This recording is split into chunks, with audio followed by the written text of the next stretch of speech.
If a person's father commits adultery and after the baby is conceived, Allahul Musta'an, marries the woman that he had relationships with. Look at this question before I even carry on. Our forefathers, do you envision this? I'm not saying fornication didn't happen in the olden days. Can you envision this with our fathers, grandfathers, their fathers and their grandfathers?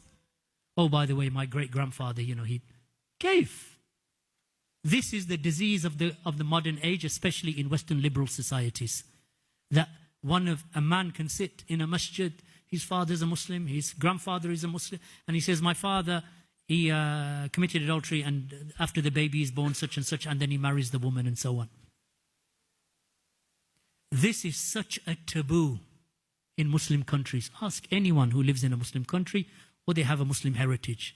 It is something, subhanallah, not to say fornication doesn't happen. It does.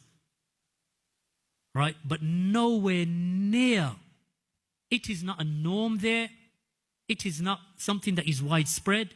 It is something frowned upon. It is the honor of families and tribes and extended families. Here, it's like having lunch in the morning, having lunch in the day, rather. So he marries the woman that he had fornication with. Would the father and the father's son from the original marriage be considered mahram to the child? Yes, it would. However, if it is shown that they have and they had that relationship, yes, that woman who the father commits fornication with, adultery with, the son can never marry her, because you cannot marry a woman that your father had intimacy with, whether it's zina or legal marriage. And any child that is born from that relationship, likewise, is that child to avoid the shubha and to avoid the doubt, that child you cannot marry either, because that is the child of the woman that your father fornicated with, and it is most probable that that child is that child. So in the scheme of things, no. As for the issue of being alone with that person and being in, because there is a possibility that it is not a child from their relationship, because they fornicated and the child is of the bed. So that child is not ascribed to the father. So it is not to be said that this is Fulan, the son of that man. It is said Fulan is the son of that woman, because she is the owner of the bed. So a child occurs in the hadith that the child it belongs to the owner of the bed. Who is the owner of the bed? Meaning the husband. If the woman doesn't have a husband, then the child is her child and the ascription goes to her, not to the man who fornicated with her.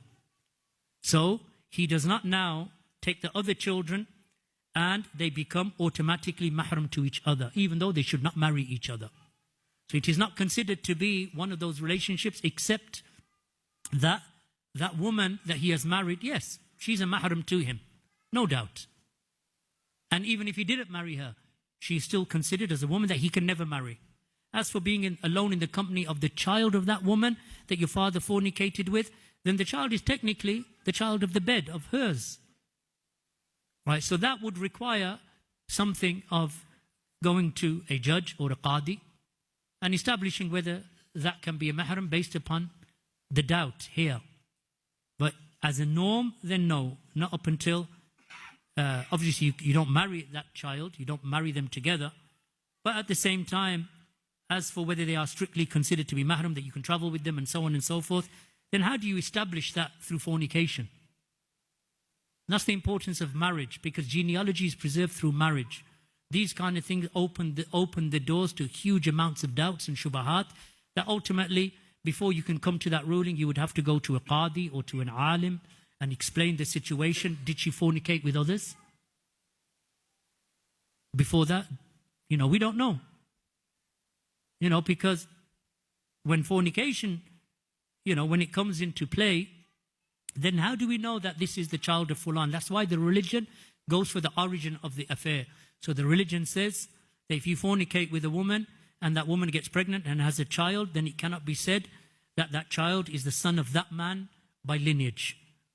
But you can make a probability that you ask them and you say, was there any other man in your life? No. And the people of the town say, no, he was the only man that she slept with. Right? So therefore, you can come to certain conclusions.